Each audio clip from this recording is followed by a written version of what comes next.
Ya, hari ini, minggu ini, hari ini merupakan kali kedua saya khotbah tentang dari tema yang sama, dan tapi hari ini empat bagian saya menyampaikan secara keseluruhan, walaupun mungkin karena harusnya dijelaskan secara satu persatu, tetapi saya gabungkan saja dan kita mungkin ada waktu lain.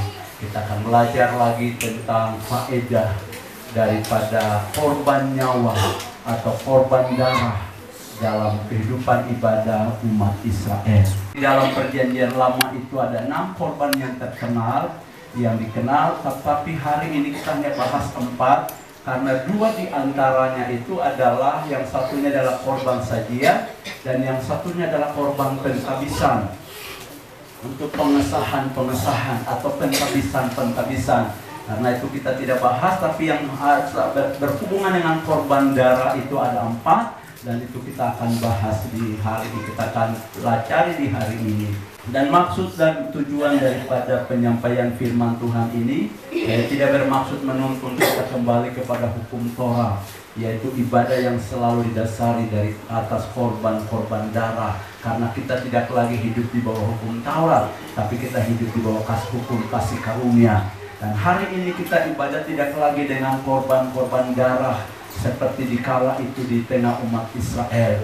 Tapi hari ini kita beribadah kepada Allah didasari atas korban sejati yang telah dipersembahkan oleh Allah sendiri bagi kita, yaitu korban Tuhan Yesus Kristus.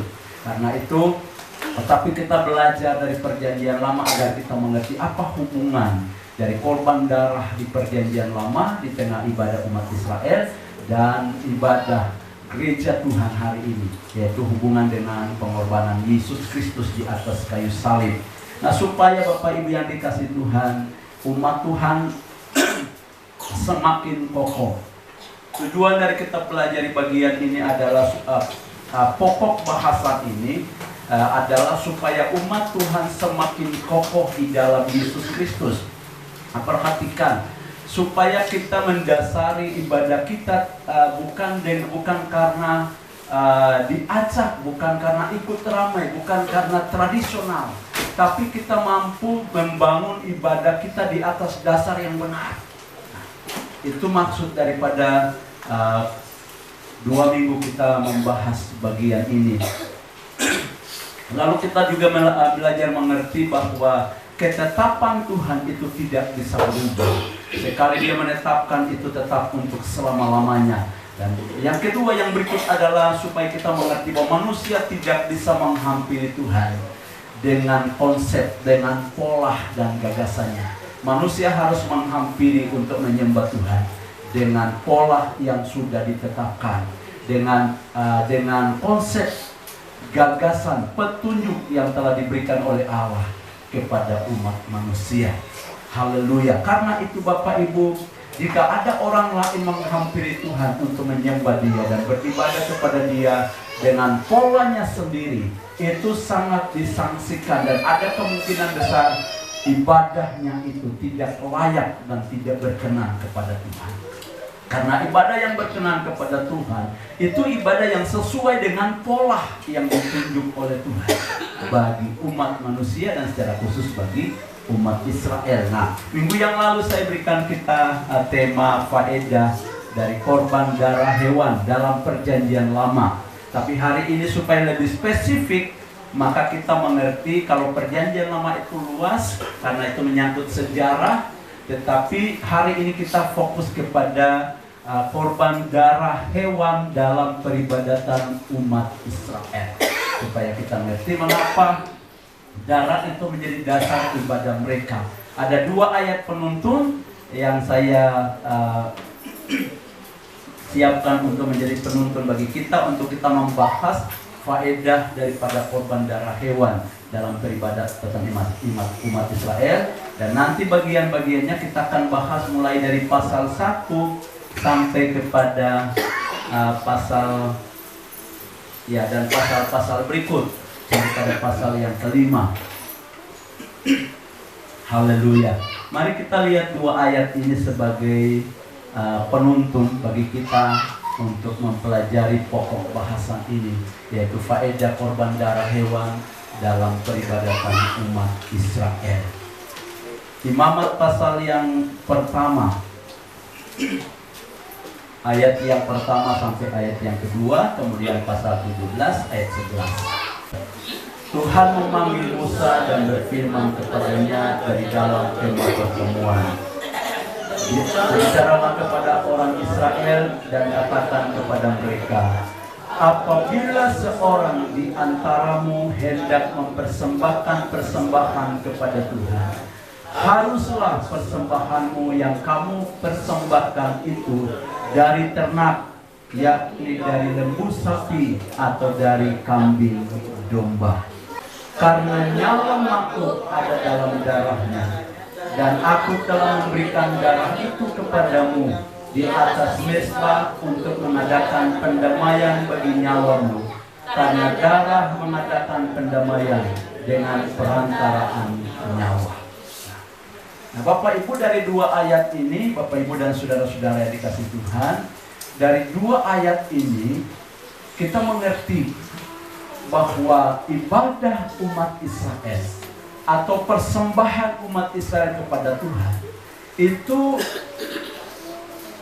diatur oleh Tuhan agar supaya umat Israel itu dapat beribadah kepada Allah. Sejak Tuhan membawa mereka keluar dari tanah Mesir, Dia langsung tetapkan pola ibadah mereka. Mengapa Tuhan pola ibadah kepadanya oleh umatnya itu ditetapkan dan diatur oleh Dia sendiri? Bahkan kalau kita baca kitab Imamat, korban-korban itu memang dalam khotbah ini penjelasannya mungkin hanya garis besar. Tapi kalau Bapak Ibu kemudian membacanya secara keseluruhan, Bapak Ibu akan melihat, Bapak Ibu sudah akan melihat bahwa uraian tentang pola korban persembahan itu diuraikan secara detail, disebutkan secara rinci, dan orang-orang Lewi atau kaum imam itu untuk mempersembahkan korban, bahkan juga keseluruhan umat Israel, mereka tidak boleh lalai sedikit pun dari petunjuk-petunjuk, dari pola-pola yang sudah ditunjukkan oleh Tuhan kepada mereka. Mengapa demikian? Sebab jika mereka lalai sedikit pun saja dari apa yang Tuhan telah tunjukkan kepada mereka itu, maka korban persembahan itu tidak diperkenankan oleh Tuhan, tidak layak bagi Tuhan, dan Tuhan menyatakan itu batal. Nah, karena itu Bapak Ibu Saudara terkasih dalam Tuhan Yesus Kristus, ibadah umat Israel itu tidak bisa dibangun di atas prinsip yang lain. Tuhan berfirman kepada umat Israel, kembali ke pasal 1 ayat 1 dan ayat yang kedua. Berbicaralah kepada orang Israel dan katakan kepada mereka, apabila seseorang di antaramu hendak mempersembahkan persembahan kepada Tuhan, haruslah, perhatikan kalimat ini, haruslah persembahanmu yang kamu persembahkan itu dari ternak, yakni dari lembu sapi atau dari kambing domba. Nanti kemudian korban-korban yang dua di antaranya yang saya sebutkan tadi, korban sajian, barulah itu dari hasil kebun, yaitu tepung terigu dan lain sebagainya. Nah, sudah terkasih dalam Tuhan Yesus Kristus. Dan kemudian di pasal 17 tadi ayat yang ke-11 disebutkan darah itu diberikan kepada umat Israel di atas mezbah sebagai jaminan bagi keselamatan nyawa, bagi terpeliharanya nyawa umat Israel. Nah, sudah terkasih dalam Tuhan Yesus Kristus, mengapa korban darah itu menjadi pokok ibadah bagi kehidupan umat Israel? Saya sudah menjelaskannya bahwa korban darah itu adalah lambang dari korban sejati yang kemudian akan menebus seluruh umat manusia untuk menjadi milik Allah, yaitu Tuhan Yesus Kristus yang kita percayai, yang kita sembah pada hari ini.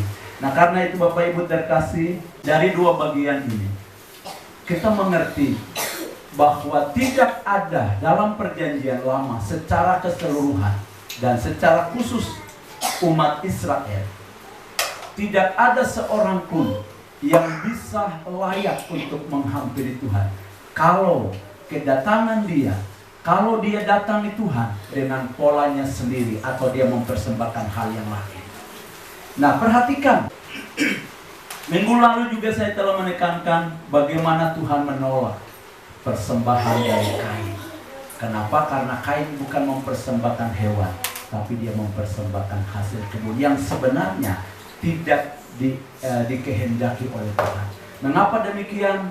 Karena keseluruhan korban hewan di perjanjian lama itu adalah lambang dari korban yang sesungguhnya di kemudian hari akan menyelamatkan seluruh umat manusia, yaitu Tuhan Yesus Kristus.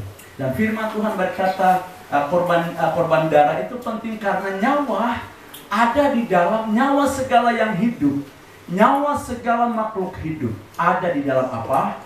Darah. Nah, perhatikan, pada waktu Adam dan Hawa jatuh ke dalam dosa, konsekuensi kejatuhan mereka adalah hukuman. Dan hukuman yang harus menimpa mereka adalah hukuman kekal, yaitu kematian bagi nyawa. Kematian bagi jiwa. Bukan hanya kematian tubuh. Perhatikan, kematian jiwa berbeda dengan kematian tubuh. Kematian yang hari-hari ini kita lihat, kematian yang hari-hari ini keluarga kita alami dan mungkin kita juga akan alami, itu adalah berpisahnya nyawa dari tubuh. Sehingga itu disebut apa? Kematian tubuh.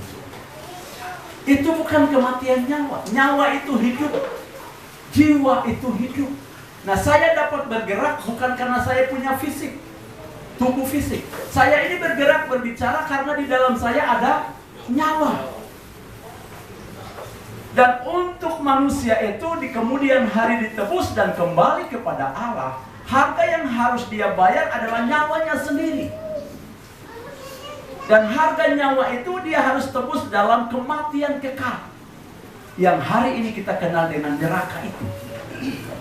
Jadi manusia tidak bisa lagi kembali kepada Allah karena dia harus bayar. Dia harus tebus dirinya. Dia harus bayar kesalahannya dengan kematian kekal. Hukuman kekal di neraka. Namanya kekal. Bagaimana mungkin manusia masuk ke sana lalu kemudian dia akan kembali lagi, karena itu sifatnya kekal. Bisa tangkap? Jadi Bapak Ibu, kemudian manusia sudah tidak lagi punya andil untuk kembali kepada Allah. Untuk bisa beribadah kepada Allah sudah tidak bisa lagi. Jadi bagaimana agar manusia itu kemudian akan kembali beribadah kepada Allah? Sejak semula dalam Taman Eden, Tuhan juga menetapkan bahwa persembahan yang layak, yang memungkinkan manusia itu bisa berkenan di hadapan Allah, haruslah korban darah. Karena korban darah itu adalah lambang dari korban nyawa. Tetapi bukan nyawa manusia. Tapi yang dikorbankan adalah nyawa hewan. Hewan itu mewakili, hewan itu lambang, mewakili manusia. Karena itu Paulus menjelaskan bahwa di dalam Alkitab Ibrani tidak mungkin tidak mungkin seekor lembu jantan, darah lembu jantan itu bisa membebaskan manusia. Memang tidak mungkin. Tetapi itu merupakan ketetapan Tuhan agar manusia bisa layak di hadapan. Jadi itu pola yang sudah ditetapkan oleh Tuhan, tidak boleh diubah, tidak boleh diganti. Dalam di Taman Eden, Kain mencoba untuk mengganti korban itu. Akhirnya Tuhan menolak korban persembahannya.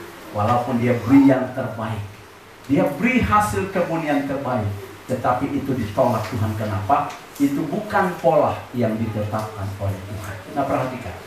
Karena itu sebagai orang Kristen, tidak boleh kita menghampiri Tuhan untuk menyembah Dia dengan pola kita. Tangkap baik-baik. Jangan kita berpikir bahwa karena kita sudah menjadi orang Kristen, kita datangi Tuhan dengan suka-suka. Tidak bisa. Ibadah kita harus dibangun di atas pola yang benar, yang sudah ditetapkan oleh Tuhan. Yaitu ibadah kita harus didasari di dalam pengorbanan Yesus Kristus. Karena itu pengorbanan Kristus itu jadi pokok pengagungan kita di gereja. Aman saudara, saya telah menekankan kepada anak-anak, usahakan setiap nyanyian itu harus ditujukan kepada pokok sesembahan kita, yaitu Tuhan Yesus Kristus. Karena ibadah yang berkenan kepada Dia itu harus dibangun di atas pengorbanan Yesus Kristus.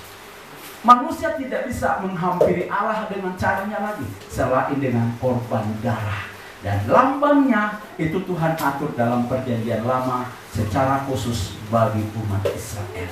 Sehingga peribadatan umat Israel itu selalu berhubungan dengan korban nyawa. Dan tanpa korban nyawa umat Israel itu tidak akan layak di hadapan Tuhan. Nah, karena itu hari ini kita akan bahas 4 hal yang merupakan penjelasan kenapa korban nyawa itu penting bagi umat Israel dan faedah kegunaannya apa dari korban-korban nyawa. Itu disebutkan ada 4 hal. Mari kita lihat sama-sama. Yang pertama kita temukan pada pasal 1 ayat 1 sampai ayat yang keempat. Minggu lalu saya sudah khotbahkan, hari ini saya ulang lagi agar jemaat bisa mengerti. Pasal yang pertama, ayat yang pertama sampai ayat yang keempat. Tuhan memanggil Musa dan berfirman kepadanya dari dalam kemah pertemuan.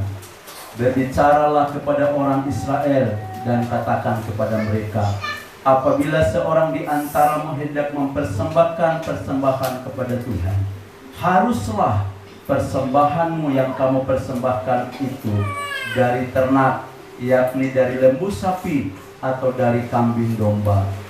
Jikalau persembahannya merupakan korban bakaran dari lembu, haruslah ia mempersembahkan seekor jantan yang tidak bercela. Ia harus membawanya ke pintu kemah pertemuan, supaya Tuhan berkenan akan dia. Lalu ia harus meletakkan tangannya ke atas kepala korban bakaran itu, sehingga baginya persembahan itu diperkenan untuk mengadakan pendamaian baginya. Disebutkan bahwa korban tertua dalam peribadatan umat Israel adalah korban bakaran. Apa makna faedah dari korban bakaran ini? Nah, perhatikan. Dalam Kejadian pasal yang ke-8 ayat yang ke-20 sampai ayat yang ke-22, tolong dibuka. Lalu Nuh mendirikan mezbah bagi Tuhan dari segala binatang yang tidak haram dan dari segala burung yang tidak haram. Diambilnyalah beberapa ekor, lalu ia mempersembahkan korban bakaran di atas mezbah itu. 21. Ketika Tuhan mencium persembahan yang harum itu, berfirmanlah Tuhan dalam hatinya, aku takkan mengutuk bumi ini lagi, karena manusia sekalipun yang ditimbulkan hatinya adalah jahat dari sejak kecilnya.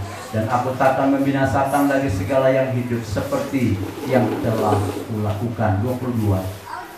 Selama bumi masih ada, takkan berhenti-henti musim menabur dan menuai, dingin dan panas, kemarau dan hujan, siang dan malam. Apa faedah dari korban bakaran? Nah, korban bakaran mari kita lihat. Imamat pasal 6 ayat 8 sampai 13.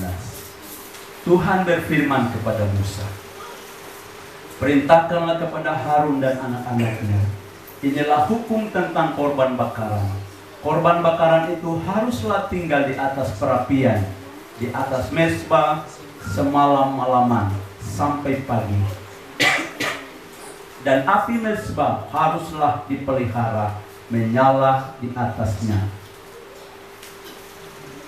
Imam haruslah mengenakan pakaian lengannya dan mengenakan celana lenang untuk menutup auratnya.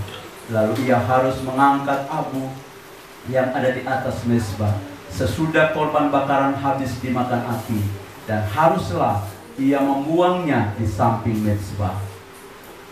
Kemudian haruslah ia menanggalkan pakaiannya dan mengenakan pakaian lain, lalu membawa abu itu keluar perkemahan ke suatu tempat yang pahit. Nah, Bapak Ibu saudara-saudara terkasih dalam Tuhan Yesus Kristus,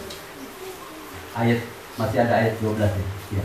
Saya baca lagi ayat 12 dan ayat 13. Api yang di atas mezbah itu harus dijaga supaya, kita baca sama-sama ayat ini 23, api yang di atas mezbah itu harus dijaga supaya terus menyala, jangan dibiarkan padam. Tiap-tiap pagi imam harus menaruh kayu di atas mezbah, mengatur korban bakaran di atasnya, dan membakar segala lemak korban keselamatan di sana. Ayat 13 harus dijaga supaya api tetap menyala di atas mezbah, janganlah dibiarkan padam. Nah, korban bakaran dalam ibadah umat Israel itu adalah korban yang dipersembahkan siang malam. Setiap orang harus membawanya kepada Tuhan untuk dipersembahkan dari pagi sampai malam, dari petang sampai pagi hari. Dan itu merupakan penetapan Tuhan bagi umat Israel. Dia berfirman kepada mereka, jaga api itu supaya jangan pernah padam. Dan selalu di atas mezbah itu harus ada yang namanya korban bakaran. Di samping korban-korban yang lain, tapi korban bakaran itu selalu harus ada. Dan korban bakaran ini dibakar habis. Jadi 4 korban yang nanti kita pelajari hari ini, ada yang dibakar habis, ada yang sebagian saja, dan sebagian dimakan oleh para imam dan suku Lewi itu. Nah, saudara-saudara terkasih dalam Tuhan Yesus Kristus, nah korban bakaran, korbannya dibakar sampai habis kecuali kulitnya. Jadi hanya kulitnya dipisahkan, seluruhnya dibakar habis untuk menjadi api-apian yang baunya menyenangkan bagi Tuhan. Apa faedah, apa guna dari korban bakaran ini? Dalam korban bakaran ini, saudara, korban bakaran ini merupakan korban pendamaian yang menjaga hubungan baik, untuk menjaga hubungan baik antara Allah dan umatnya. Bisa tangkap?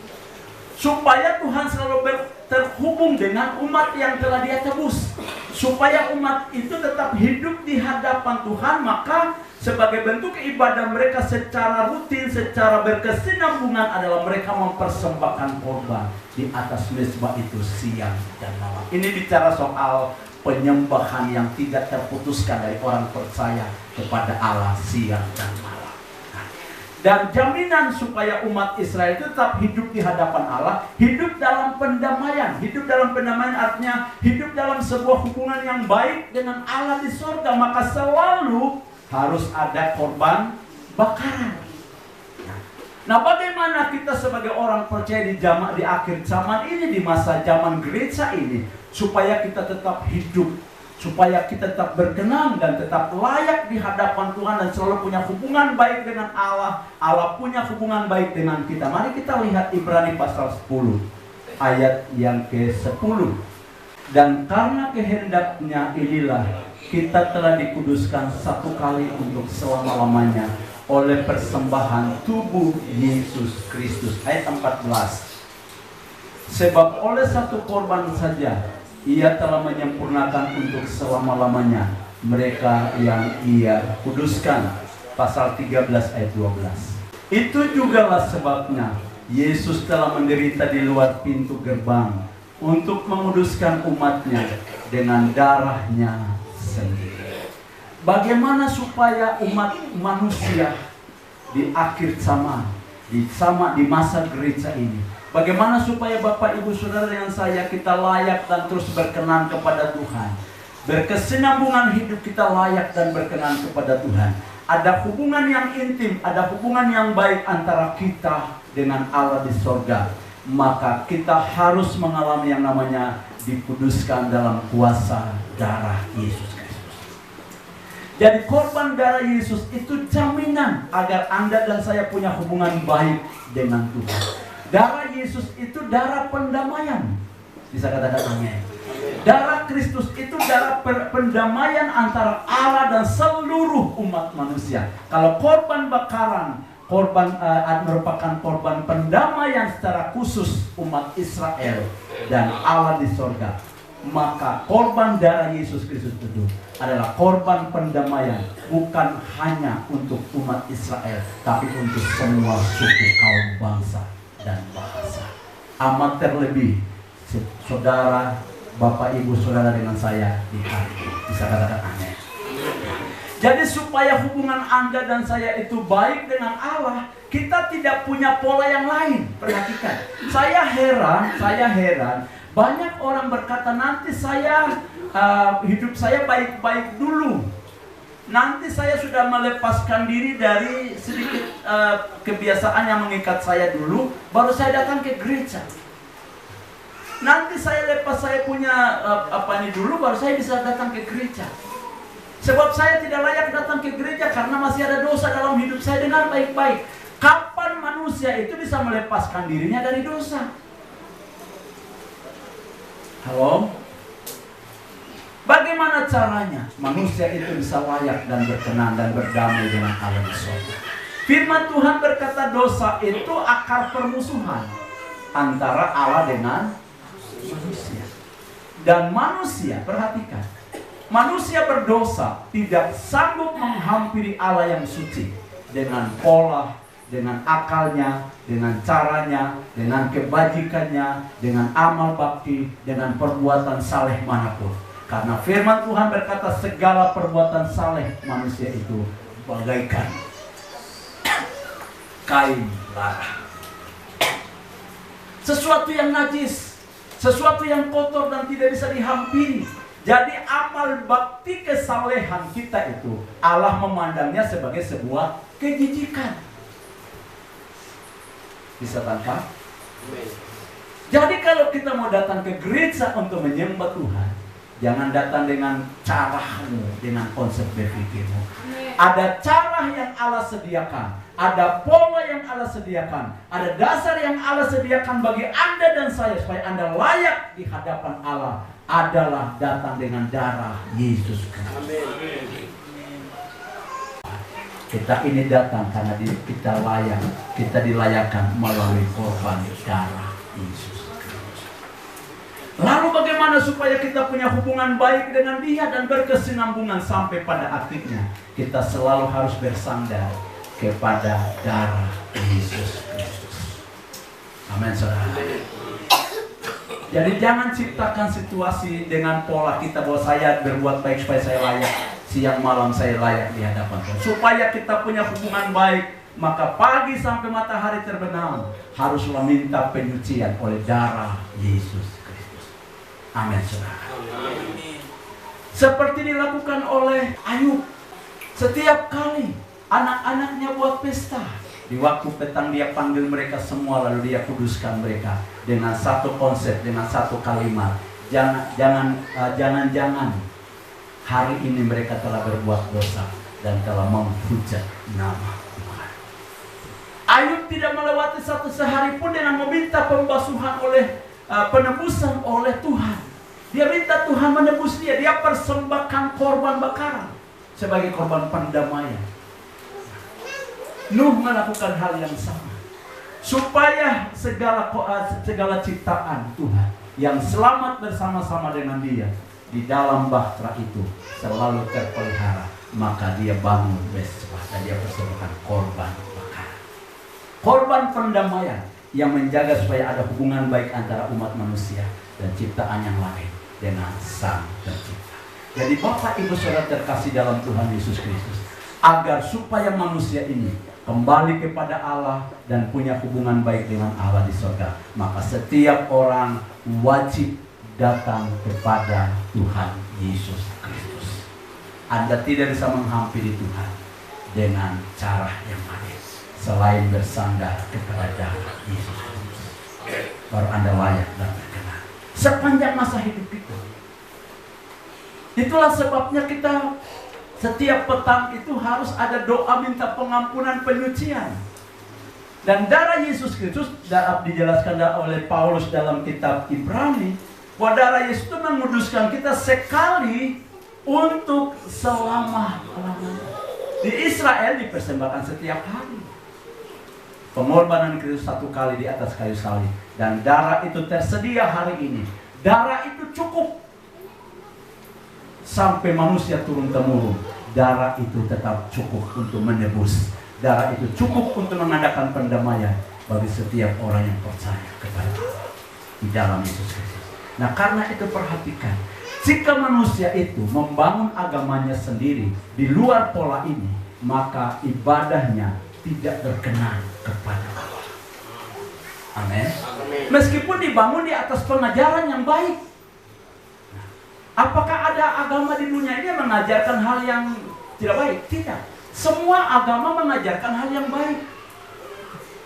Halo? Tapi mengapa itu akan ditolak? Mengapa itu akan tetap ditolak oleh Allah? Karena bukan dibangun di atas pola yang sudah ditetapkan oleh Allah. Bisa tangkap? Bisa tangkap? Jadi Bapak Ibu, jangan pernah terpengaruh dengan pengajaran manapun. Nah, ini tujuan dari saya menyampaikan pengajaran ini. Betapapun agama lain mengajarkan hal yang positif, hal yang baik, hal yang benar, yang menyangkut relasi sosial pun, itu tidak berkenan kepada Allah. Kenapa? Karena itu dibangun di atas dasar yang lain, bukan dasar yang telah ditetapkan oleh Allah. Sejak di Taman Eden, lalu kemudian oleh Nuh, lalu kemudian Abraham, lalu kemudian bangsa Israel. Dan korban sejati itu yang sebagai penggenapan dari korban bakaran itu adalah korban darah Yesus Kristus. Tuhan Yesus Kristus yang mati di atas kayu salib. Itu berarti jika ada agama, jika ada pengajaran di dunia ini menolak Yesus, perhatikan. Ini sangat prinsip sekali. Jika ada manusia di dunia ini, betapapun dia saleh, tapi jika dia menolak korban Yesus Kristus, dia tidak akan layak di hadapan Allah. Dia tidak akan bisa menghampiri Allah.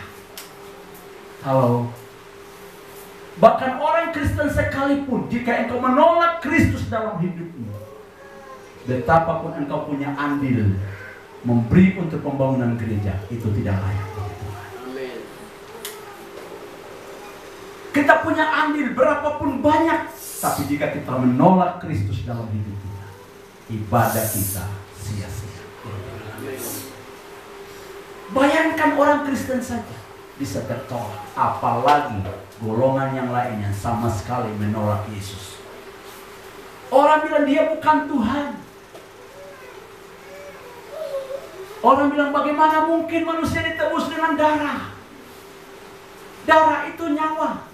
Darah itu, korban nyawa itu adalah perwakilan daripada nyawa yang harusnya kita bayar. Karena hukuman bagi manusia adalah nyawa. Amin. Harusnya kita yang tebus. Bisa tangkap? Amin. Harusnya manusia menebus dirinya dengan korban nyawanya sendiri. Amin. Namun korban nyawa itu hukumannya kekal. Dan tidak mungkin manusia menjalani hukuman kekal dan kemudian kembali kepada Allah. Jadi Allah berkata, akulah yang menebusnya. Amin. Allah sediakan jalan ini kepada manusia untuk menghampiri dia. Pola itu diajarkan kepada umat Israel. Jadi apa yang dilakukan oleh umat Israel itu contoh pola yang harus diikuti oleh semua bangsa di dunia ini. Adakah bangsa-bangsa di dunia hari ini ikut pola Israel? Tidak. Hanya orang percaya, orang Kristen yang ikut pola.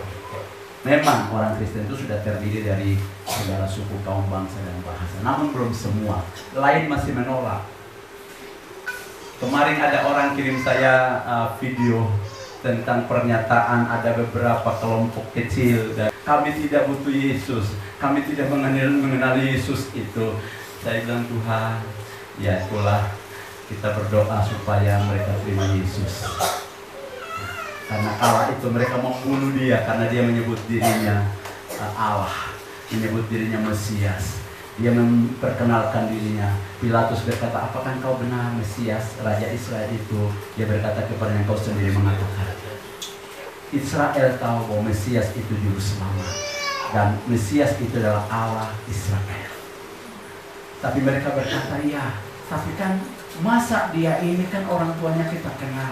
Bukankah Yusuf dan Maria kita kenal? Dia datang dari kota kecil Galilea lagi, Nazaret lagi.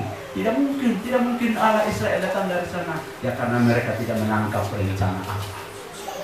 Tapi Paulus menjelaskan, Mereka keras hati supaya anugerah itu mengalir pada bangsa-bangsa. Mereka menutup hati supaya jalan keselamatan tersedia bagi Anda dan saya. Mereka menolak Dia supaya keselamatan bisa tiba di depan kita dan kita terima Dia, dan hari ini kita telah berdamai dengan Allah. Pegang apa yang ada padamu, jangan pernah orang mengambilnya daripada. Untuk manusia itu layak sepanjang masa hidupnya secara berkesinambungan dia berkenan kepada Allah, maka dasar jaminan kelayakan itu adalah darah Yesus Kristus. Itulah sebabnya pola yang menjadi lambang itu di Israel, korban bakaran itu harus menyala siang dan malam untuk menjaga hubungan Israel dengan Allah di surga. Dan bagi kita hari ini untuk menjaga hubungan baik kita dengan Allah di surga, engkau selalu harus datang di dalam darah Yesus. Amin, saudara. Itulah sebabnya di akhir doa kita, sucikan hati kami dengan darah Yesus. Kalau Bapak Ibu berdoa, jangan hanya minta berkat melulu, minta penyucian oleh darah Kristus. Itu kebutuhan terbesar dalam hidup kita. Kebutuhan terbesar dalam hidup kita bukan nasi, bukan makanan, bukan papeda. Kebutuhan terbesar dalam hidup kita adalah pengudusan oleh darah Yesus. Supaya apa? Supaya kita selalu layak berkenan kepada Tuhan. Perkenanan kita di hadapan Tuhan lebih penting. Hidup yang berkenan kepada Tuhan siang dan malam itu lebih penting dari soal makan dan minum. Halo? Bisa tangkap maksud saya? Apa gunanya kita makan itu nasi satu piring bagaikan gunung, karena di dalamnya ada sayur, kemudian ada daging yang disebut dengan 4 sehat itu, ditambah lagi dengan 5 sempurna. Tetapi hidupmu tidak layak. Tetapi hidup kita tidak berkenan kepadanya karena kita menolak pengorbanan Kristus dalam hidup. Cara kita menolak pengorbanan Kristus bagaimana? Dosa kita yang terus tidak selesai-selesai, tidak tuntas-tuntas. Datanglah kepada Yesus, di dalam Kristus ada kelepasan. Amin. Hati kita tidak akan pernah bebas dari yang namanya noda dosa. Karena noda dosa di hati itu hanya dibasuh oleh darah Kristus. Amin. Sumber pembasuhan hati itu hanya ada di dalam darah Yesus. Amin, saudara. Amin. Makanya korban darah bagi Israel itu penting sekali. Karena itu merupakan pembasuhan. Nanti kita akan lihat korban penebus salah dan penebus dosa dan penebus salah dan penghapus dosa. Kita akan lihat di bagian berikut. Jadi mari siang dan malam kita menghampiri Tuhan selalu dengan melalui darah Yesus Kristus. Tanpa darah Yesus tidak ada seorang pun yang layak. Tidak ada seorang manusia pun yang punya hubungan baik dengan Allah. Itulah sebabnya perhatikan. Walaupun orang hidup baik, walaupun secara sosial memiliki status-status tertentu dan secara ekonomi dia hidup baik dan seolah-olah tidak ada kurang apapun dalam hidup, tetapi dia menolak Kristus, maka dia hidup sebagai musuh Allah. Amin. Firman Tuhan berkata, barang siapa bersahabat dengan dunia ini, dia menjadikan dirinya musuh.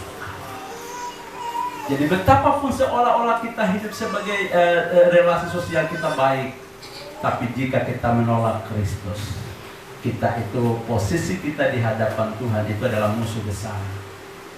Maukah Anda dan saya hidup sebagai musuh Allah? Kalau sebab musuh Allah menurut catatan Alkitab, musuh Allah akan tinggal waktu, menunggu waktu penghakiman dan penghukuman. Musuh Allah tidak akan pernah lolos dari yang namanya hukuman kekal. Amin, saudara. Dan musuh Allah hari ini, perhatikan, musuh Allah hari ini adalah mereka yang menolak Yesus sebagai korban sejati yang menebus manusia itu. Perhatikan, setiap orang menolak Kristus dalam hidupnya, dia hidup di hadapan Allah sebagai musuh yang siap akan dihukum pada waktunya. Amin, saudara. Karenanya Paulus berkata, berilah dirimu diperdamaikan dengan Allah. Setiap orang untuk berdamai dengan Allah harus datang kepada Yesus Kristus Tuhan. Amin. Amin. Haleluya. Itulah korban dari korban bakaran. Faedah kegunaannya. menjaga hubungan baik antara umat Israel dengan Allah sesembahan. Hari ini supaya hubungan baik, hubungan kita dengan Tuhan jadi baik, selalu kita datang kepada Tuhan Yesus Kristus. Katakan pada samping kiri kanan, kau harus datang kepada Yesus Kristus siang dan malam, agar engkau terus berkenan, agar engkau terus berkenan. Betapapun dosa kita merah, bagaikan kain kirmisi, bagaikan kain kesumba, bagaikan kain lara. Tapi ketika kita berperkara dengan Kristus, disucikan, kita mendapatkan hidup yang layak dan berkenan secara berkesinambungan dengan Tuhan. Yang kedua, sebagai korban penghapus dosa. Korban penghapus dosa, pasal 4 ayat 1 sampai ayat 3. Tuhan berfirman kepada Musa, katakanlah kepada orang Israel, apabila seorang tidak dengan sengaja berbuat dosa dalam suatu hal yang dilarang Tuhan, dan ia memang melakukan salah satu daripadanya, maka jika yang berbuat dosa itu imam yang diurapi, sehingga bangsanya turut bersalah, haruslah ia mempersembahkan kepada Tuhan, karena dosa yang telah diperbuatnya itu, seekor lembu jantan muda yang tidak bercela sebagai korban penghapus dosa. Korban yang berikut itu disebut korban penghapus dosa. Dan itu adalah berhubungan dengan dosa-dosa pribadi. Tuhan berfirman kepada Musa, jika ada orang berbuat dosa, dan Tuhan menguraikan pada ayat-ayat selanjutnya. Jadi ini ayat pendahuluan, tapi ada ayat berikutnya juga menjelaskan ini dosa imam, tapi ada juga dosa umat, ada juga dosa perseorangan, orang per orang. Nah, sudah perhatikan, untuk menjaga hubungan baik dengan Allah di sorga ada korbannya. Untuk menebus, menghapus noda dosa itu pun ada korban. Jadi ada beberapa jenis, ini sulit, ini saya tidak bisa menguraikannya karena Musa menulisnya begitu mendetail. Jadi penjelasan Bapak Ibu silakan baca dan berusaha untuk pahami, tangkap baik-baik penjelasan-penjelasan itu. Beberapa jenis Tuhan atur itu sedemikian rupa.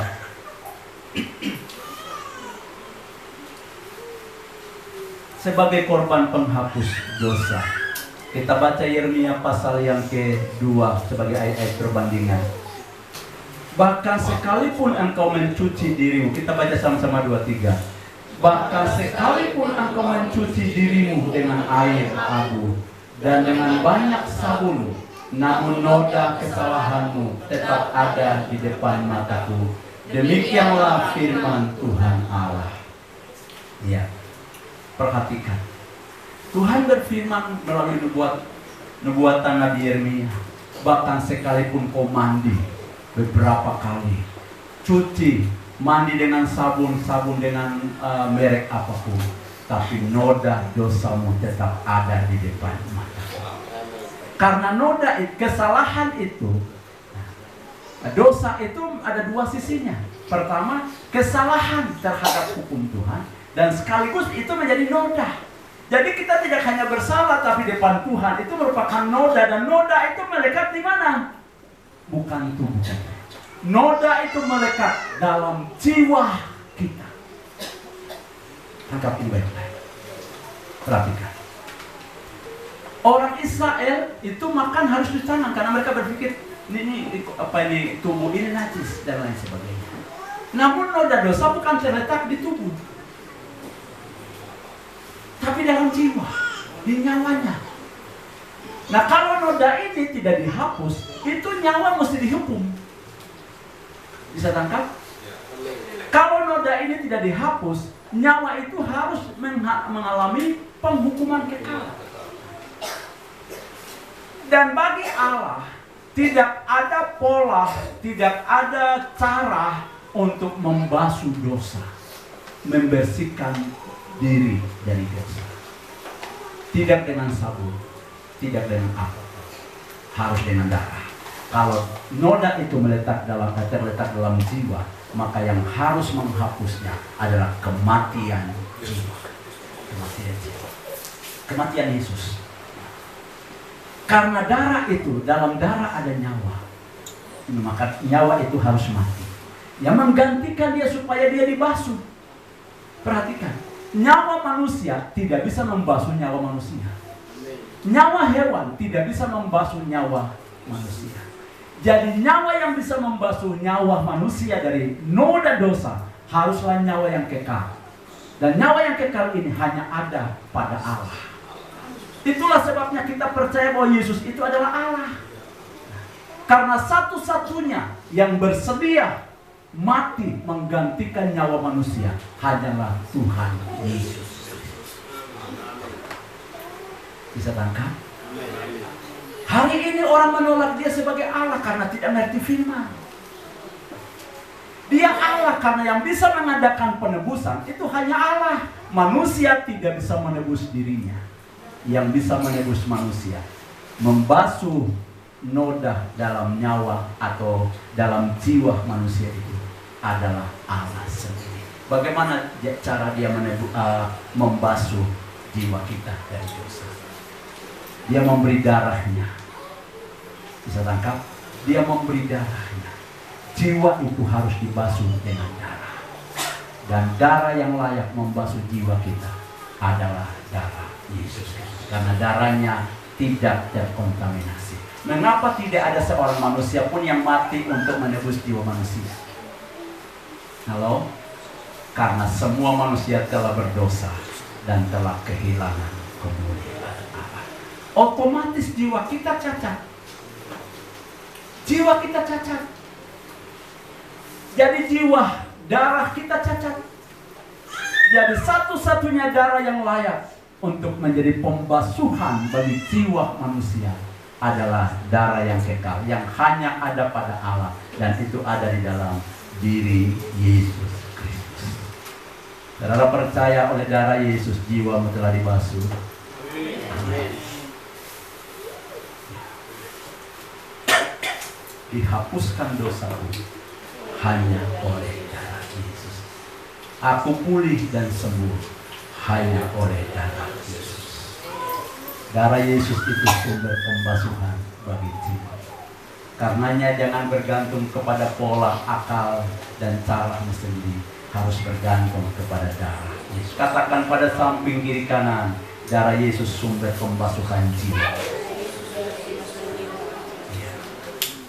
Dia menghapus dosa kita. Mari kita lihat Mazmur pasal ayat perbandingan berikut. Bersihkanlah aku seluruhnya dari kesalahanku, dan tahirkanlah aku dari dosa. Perhatikan. Jadi yang bisa mentahirkan manusia hanya Allah. Yang bisa membebaskan, yang bisa membasuh noda dan celah dalam jiwa manusia hanyalah Allah. Dan cara untuk Allah membasuh jiwa kita, cara untuk Allah menyucikan jiwa kita adalah dengan darah Tuhan Yesus Kristus. Nah, sehingga darah dalam perjanjian lama, dalam peribadatan umat Israel itu merupakan lambang daripada korban sesungguhnya yang akan datang. Umat Israel percaya bahwa dengan mempersembahkan korban itu dosanya dibasuh. Setiap orang yang mempersembahkan korban itu harus menumpangkan tangannya di atas kepala korban, dan dia berkata, biarlah melalui engkau jiwaku dibasuh. Biarlah melalui engkau dosaku dihapuskan di hadapan Allah. Jadi kematian nyawa domba itu Allah bukan menghapus. Dalam pengajaran secara teologi itu bukan menghapus, tapi hanya sekedar menutupi. Ditutup. Jadi korban darah itu tidak sepenuhnya menghapus. Darah hewan itu tidak sepenuhnya menghapus, tapi hanya menutupi. Bisa bedakan, dihapus dan ditutup itu beda. Ada noda di sini supaya jangan orang lihat, kita tutup. Supaya Allah tidak melihat noda itu dalam jiwa manusia, dia tutup dengan korban hewan. Tapi di kemudian hari melalui penebusan Tuhan Yesus, itu tidak ditutup lagi, tapi seluruhnya dihapuskan. Halo? Jadi dosa dalam perjanjian lama peribadatan ibadat itu tidak diselesaikan sebenarnya. Tidak dihapuskan sebenarnya. Itu hanya ditutup untuk sementara waktu. Supaya Allah tidak murka kepada manusia, maka dosa itu harus ditutup dengan korban hewan. Untuk sementara waktu, menunggu penggenapannya di dalam pengorbanan Yesus.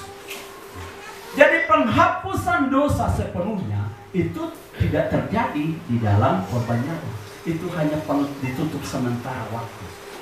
Sampai korban yang sesungguhnya datang. Sebab korban yang sesungguhnya itulah yang menghapus sepenuhnya. Amin. Jadi dosa Israel pada waktu itu sebenarnya bukan ditiadakan, masih tetap ada. Menunggu penggenapan, nanti Yesus datang baru dia bebaskan, dia lepaskan, dia selesaikan segala sesuatu. Jadi darah Yesus Kristus itu penyelesaian segala jenis dosa sejak dahulu, sekarang, dan bahkan untuk selamanya. Hari ini darahnya tersedia bagi setiap orang. Jika Anda punya masalah dengan dosa, kau harus datang kepada Kristus. Amin. Dia penyelesaian sepenuhnya atas dosa noda umat manusia. Haleluya. Ayat berikutnya Yohanes pasal 1 ayat 29. Ini ayat-ayat tambahan agar kita semakin kokoh di dalam Kristus. Tujuan khotbah saya ini adalah agar jemaat tidak terpengaruh dengan pengajaran apapun. Betapapun baiknya agama di dunia ini, tapi tidak ada dasar untuk berpijak. Karena dasar satu-satunya untuk Allah berkenan kepada umat manusia haruslah Tuhan Yesus Kristus. Jadi berpegang teguh pada Kristus Tuhan. Di luar Dia engkau tidak akan layak di hadapan Allah. Kau cari Tuhan dengan caramu tidak akan berkenan. Pencarian yang berkenan kepada Allah adalah jalan melalui Yesus Kristus. Karena itu firman Tuhan berkata, Yesus berkata, akulah jalan dan kebenaran dan hidup. Tidak ada seorang pun sampai pada Allah di surga selain hanya melalui aku. Jadi Yesus adalah jalan kepada Allah di surga. Ya, Yohanes pasal yang pertama ayat 29. Kita baca sama-sama 23. Pada keesokan hari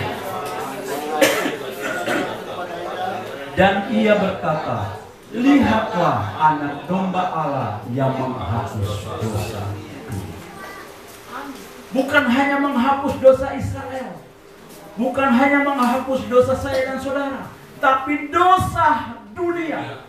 Sampai kapan? Sampai akhirnya, sampai dunia habis lenyap. Hanya darah Yesus yang sanggup membasuh dosa. Amin. Ini berita sangat penting. Sampai Anda punya keturunan keberapapun, darah Yesus tersedia. Amin. Itu sebabnya anak cucu kita harus datang kepada Kristus. Amin. Karena darah Kristus tersedia. Sebelum kita ada, sampai kita mati tidak ada pun, darah ini ada. Dia tersedia. Karena firman Tuhan berkata, Dia imam agung yang tidak masuk ke kemah pertemuan dengan membawa korban darah hewan, tetapi yang membawa darahnya sendiri. Dan dia tetap ada di hadirat Tuhan untuk membela Anda dan saya. Amin. Hari ini darahnya membela Anda. Dan dia konsisten. Sekali dia kuduskan Anda, dia pelihara saudara sampai selama-lamanya. Amin saudara. Itu sebabnya kita percaya kita akan pergi kepada hidup yang kekal. Karena jaminannya adalah darah Yesus. Saya rindu lewat khotbah ini, setiap orang selalu bersandar pada darah Yesus. Karena darah Yesus segala-galanya. Di luar darah Yesus kita kesasar, kita hanyut, kita hilang, kita salah arah. Amin. Kau bangga punya Yesus hari ini. Kau tidak punya apa-apa di rumah, tapi kau mulia di mata Tuhan. Orang lain bangga punya apa, tapi jika dia menolak Yesus, sebenarnya dia kesasar. Dia sedang hanyut, banjir sedang bawa dia, tsunami sedang bawa dia. Tapi Anda dan saya punya alamat yang tepat, hanya karena darah Yesus. Ayat yang berikutnya, 1 Yohanes pasal 3 ayat yang kelima. Dan kamu tahu, kita baca sama-sama 23. Dan kamu tahu bahwa Ia telah menyatakan dirinya supaya Ia menghapus segala dosa, dan di dalam Dia tidak ada dosa. Wow. Para imam itu sebelum dia persembahkan korban umat Israel, dia sendiri harus persembahkan korban untuk dirinya sendiri, karena dia tidak layak. Tapi Kristus membawa darahnya masuk kemah ruang maha suci untuk membebaskan saudara dan saya. Dan oleh darahnya dosa kita dihapuskan. Jadi bukan lagi ditutup. Bisa bedakan korban hewan di perjanjian lama dalam ibadah Israel bukan menghapus, tapi hanya sekedar apa?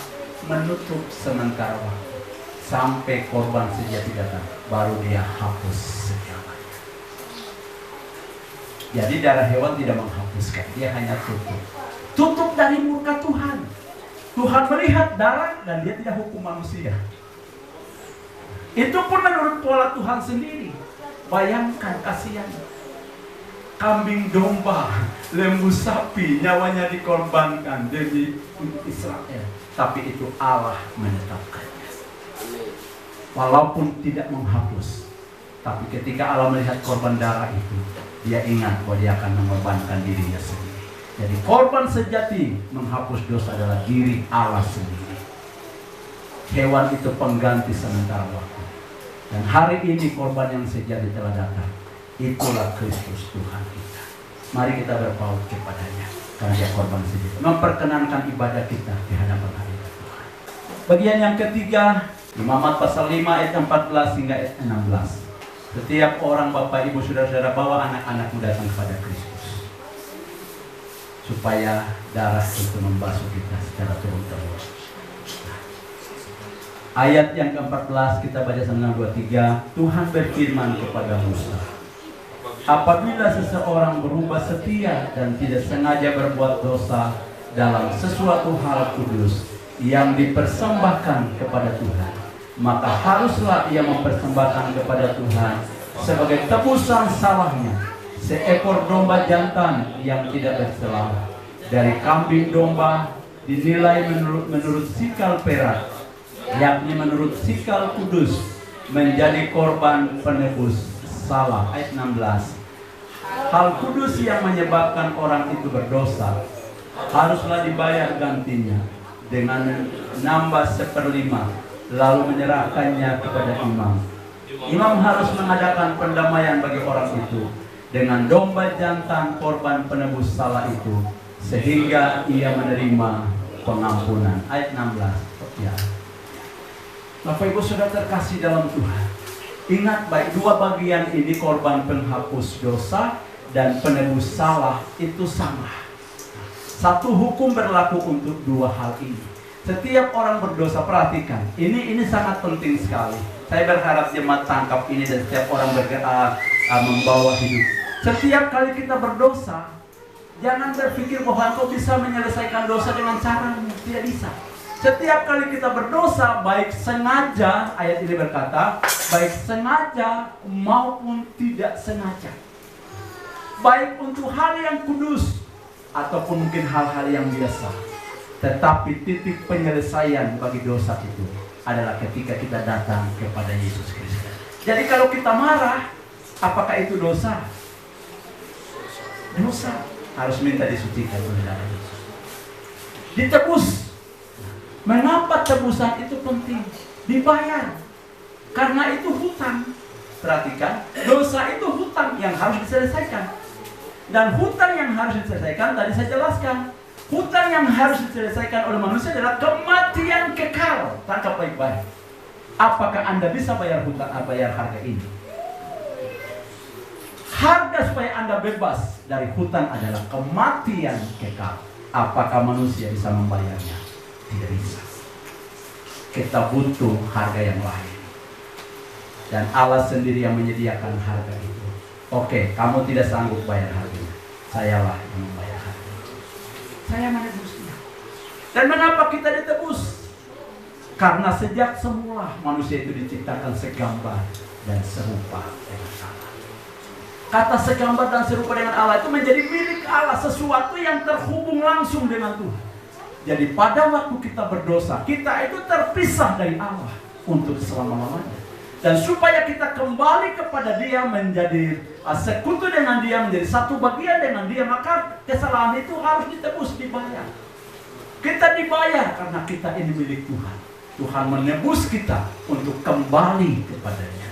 Kalau Bapak Ibu punya harta, lalu kemudian tiba-tiba terhilang, lalu ditemukan oleh orang lain. Bagaimana cara Anda membawa dia? Karena orang itu mungkin dia menemukan dalam keadaan yang susah payah. Bagaimana cara Anda? Tidak mungkin kau bawa lalu berkata, Bapak, terima kasih kau sudah ketemu saya punya benda yang mahal itu. Dia bilang, ya terima kasih itu untuk saya pakai beli beras berapa kilo.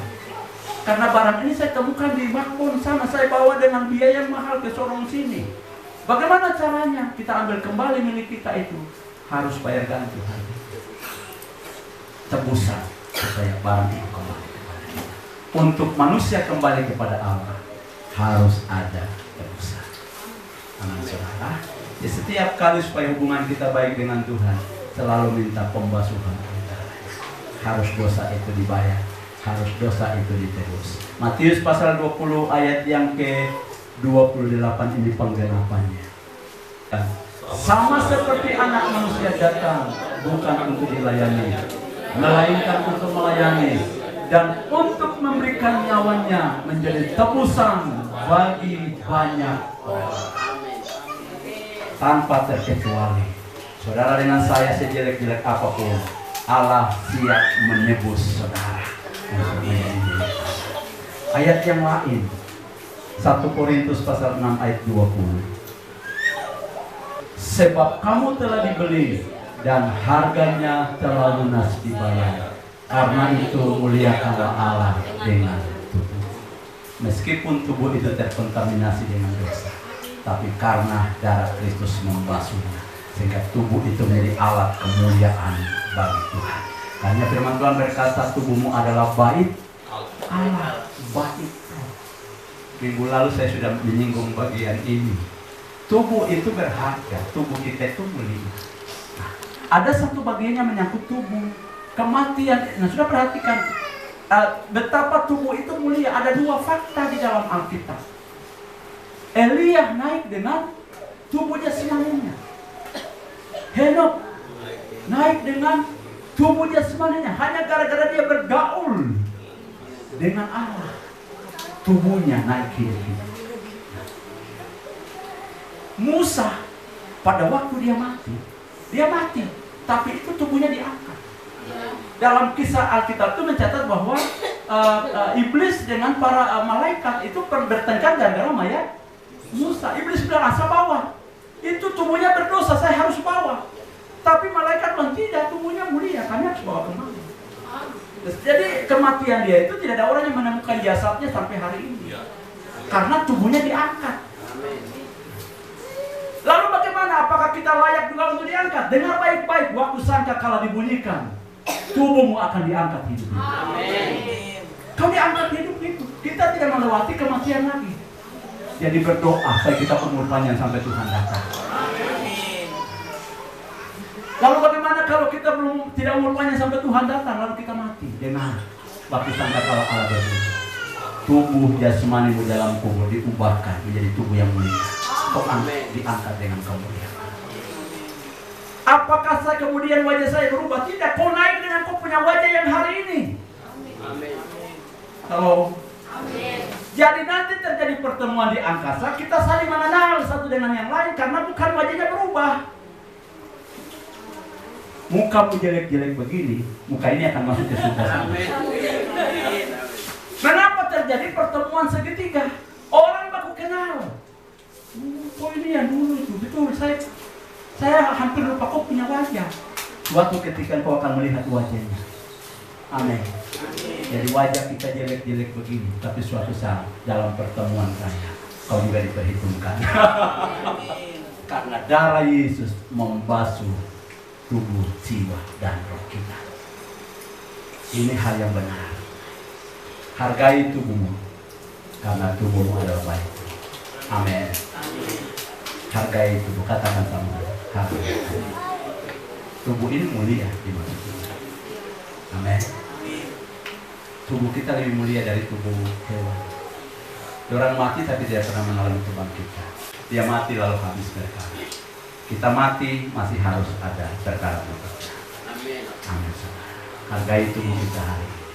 Tubuhmu berharga. Haleluya. Karena Kristus menebus kita dengan tubuh. Hal yang terakhir, sebagai korban keselamatan. Imamat pasal yang ketiga ayat 1 sampai ayat 5. Jikalau persembahannya merupakan korban keselamatan, maka jikalau yang dipersembahkannya itu dari lembu, seekor jantan atau seekor betina, haruslah ia membawa yang tidak tercela ke hadapan Tuhan. Ayat 2, lalu ia harus meletakkan tangannya di atas kepala persembahannya itu dan menyembelinya di depan pintu kemah pertemuan. Lalu anak-anak Harun, imam-imam itu, haruslah menyiramkan darahnya pada mezbah sekelilingnya. Kemudian dari korban keselamatan itu, ia harus mempersembahkan lemak yang menyelubungi isi perut dan segala lemak yang melekat pada isi perut itu sebagai korban api-apian bagi Tuhan. Ayat 4, dan lagi kedua buah pinggang dan lemak yang melekat padanya, yang ada pada pinggang dan umbai hati yang harus dipisahkannya, beserta buah pinggang itu. Ayat 5, anak-anak Harun harus memakannya, membakarnya di atas mezbah, yakni di atas korban bakaran yang sedang dibakar di atas api, sebagai korban api-apian yang baunya menyenangkan bagi Tuhan. Nah, korban syukur ini agak bukan korban untuk menghapus dosa, bukan korban untuk menebus kesalahan, dan bukan korban-korban untuk tapi dia ada punya spesifikasi. Korban ini adalah korban yang berupa santapan, api-apian yang firman Tuhan berkata baunya menyenangkan Tuhan. Itu merupakan syukur kepada Tuhan. Mari kita lihat, ada penjelasan di pasal 7 ayat 12 dan ayat 13 dan 13. Jikalau ia mempersembahkannya untuk memberi syukur, haruslah beserta korban syukur itu dipersembahkannya roti bundar yang tidak beragi, yang diolah dengan minyak, dan roti tipis yang tidak beragi, yang diolesi dengan minyak, serta roti bundar dari tepung yang terbaik, yang teraduk, yang diolah dengan minyak. Ia harus mempersembahkan persembahannya itu beserta dengan roti bundar yang beragi di samping korban syukur yang menjadi korban keselamatannya. Nah, korban keselamatan ini ada dua jenis. Yang pertama adalah korban syukur, dan yang kedua adalah korban nasar. Ayat yang ke-16. Jikalau korban sembelihan yang dipersembahkan itu merupakan korban nasar atau korban sukarela, haruslah itu dimakan pada hari mempersembahkannya, dan yang selebihnya boleh juga dimakan pada keesokan hari. Korban keselamatan ini adalah korban yang dipersembahkan oleh umat Israel untuk mengingat kebajikan Tuhan, kemurahan Tuhan, pemeliharaan Tuhan, dan berkat-berkat Tuhan dalam hidupnya. Namun tidak dipersembahkan hal yang lain, Tuhan tetap minta korban. Pada waktu umat Israel mengucap syukur kepada Tuhan, dia harus bawa korban darah kepada Tuhan. Nah, sudah perhatikan, ini terjadi juga di dalam Kejadian pasal 4. Selanjutnya dilahirkannya Habel, adik Kain, dan Habel menjadi gembala kambing domba, Kain menjadi petani. Ayat 3. Setelah beberapa waktu lamanya, maka Kain mempersembahkan sebagian dari hasil tanah itu kepada Tuhan sebagai korban persembahan. Habel juga mempersembahkan korban persembahan dari anak sulung kambing dombanya, yakni lemak-lemaknya. Maka Tuhan mengindahkan Habel dan korban persembahannya itu. Ayat 5. Tetapi Kain dan korban persembahannya tidak diindahkannya. Lalu hati Kain menjadi sangat panas dan mukanya muram. Nah, korban yang dipersembahkan oleh Kain dan Habel ini bukan korban bakaran, tapi korban keselamatan. Korban yang diberikan kepada Tuhan karena berkat Tuhan. Bapak Ibu tangkap? Karena kebajikan Tuhan, karena pertolongan Tuhan, karena kemurahan Tuhan dalam hidupnya. Tetapi itu juga harus didasari dengan korban darah. Jadi Bapak Ibu, kita mau mengucap syukur kepada Tuhan, kita mau berterima kasih kepada Tuhan, harus ada dasarnya. Kita berterima kasih pertama karena keselamatan yang telah kita terima dari Allah melalui Tuhan Yesus Kristus. Segala ucapan syukur kita, perhatikan, dalam perjanjian baru, segala ucapan syukur, terima kasih orang percaya kepada Tuhan harus didasari oleh pengorbanan Yesus Kristus. Amin, saudara. Jadi ucapan syukur kita pertama harus karena keselamatan, bukan karena hal-hal yang lain itu. Hal-hal yang lain itu didasari atas keselamatan itu. Karena kita diselamatkan, maka keselamatan itu kemudian Tuhan lengkapi dengan berkat-berkat yang lain. Makanya saya selalu berkata, keselamatan jiwa itu lebih penting dari berkat jasmani, makan dan minum yang makan. Bagaimana kita mengucap syukur karena kita diberkati Tuhan? Sementara berkat sesungguhnya yang harus kita dapatkan itu adalah keselamatan. Ketika kita diberkati, kita mengucap syukur, dan dasar pengucapan syukur kita haruslah karena tebusan dalam darah Kristus. Nah, jadi pengucapan syukur korban keselamatan ketika umat Israel diberkati, Kain diberkati Tuhan. Lalu dia pikir saya harus mempersembahkan korban keselamatan kepada Tuhan. Tapi dia salah tolak. Dia bawa hasil kebun, akhirnya ditolak oleh Tuhan. Nah, perhatikan, dalam perjanjian baru dalam gereja Tuhan, korban pengucapan syukur kita, ucapan syukur kita haruslah didasari oleh karena keselamatan jiwa yang telah kita terima dari Allah. Amin, saudara. Nah, perhatikan, di gereja kita siapkan ada namanya amplop korban syukur. Saya menyediakan amplop ini ada dasarnya. Dulu ada orang-orang kirim pengucapan syukur. Nah, saya heran. Mereka hari Sabtu, Pak, ini korban pengucapan syukur kami. Tapi hari Minggu dia tinggal di rumah. Dia cuma kirim pengucapan syukur ke gereja. Ini jemaat perhatikan. Jangan terbiasa kirim pengucapan syukur ke gereja. Perhatikan. Bisa tangkap? Jangan kirim pengucapan syukur ke gereja. Kau harus datang. Membawanya sendiri. Halo? Datang menghampiri Tuhan. Karena firman Tuhan berkata, datang untuk mendengar, menghampiri untuk mendengar lebih baik daripada mempersembahkan. Ada orang-orang Kristen terbiasa kirim korban persembahan syukur ke gereja. Ada yang terus lakukan di sini. Ubah pola kita. Setiap orang harus menghampiri Tuhan, barulah layak memberikan korban syukur. Amin, saudara. Dan semua korban persembahan kita harus dasari atas keselamatan kita. Kita menghampiri Tuhan untuk menyembah Dia dulu, baru memberi korban persembahan. Tanpa penyembahan kepada Allah, itu korban-korban pemberian kita tidak berkenan. Haleluya. Mungkin ketika saya menyampaikan ini ada yang berkata, dulu saya salah. Saya juga sering kirim pengucapan syukur ke gereja. Pak, tolong ya, nanti tolong doakan. Anak saya mau ujian, ini korban pengucapan syukurnya. Kita mengucap syukur atas dasar apa? Perhatikan, mengucap syukur itu harus didasari dengan penyembahan kepada Allah dalam Kristus. Haleluya. Jadi jangan ada lagi yang kirim pengucapan syukur ke gereja. Bawa sendiri, kau sendiri harus menghadap Tuhan. Haleluya. Tuhan memberkati kita dengan 4 bagian firman Tuhan hari ini. Ada 6 korban dalam perjanjian lama, tapi kita hanya bahas 4 saja karena itu berhubungan langsung dengan darah. Saya mau jelaskan faedah dari darah agar Bapak Ibu mengerti. Darah dalam perjanjian lama, darah dalam peribadatan umat Israel itu lambang dari pengorbanan Yesus Kristus. Penggenapannya ada di dalam Yesus Kristus. Jadi hari ini, apakah kita harus korban darah lagi? Tidak perlu. Ada korban yang sudah sempurna, yaitu darah Yesus. Setiap kali kita menghampiri Tuhan, kita selalu melihat kepada korban salib. Oleh salib Kristus, kita layak dan berkenan di hadapan Tuhan. Haleluya.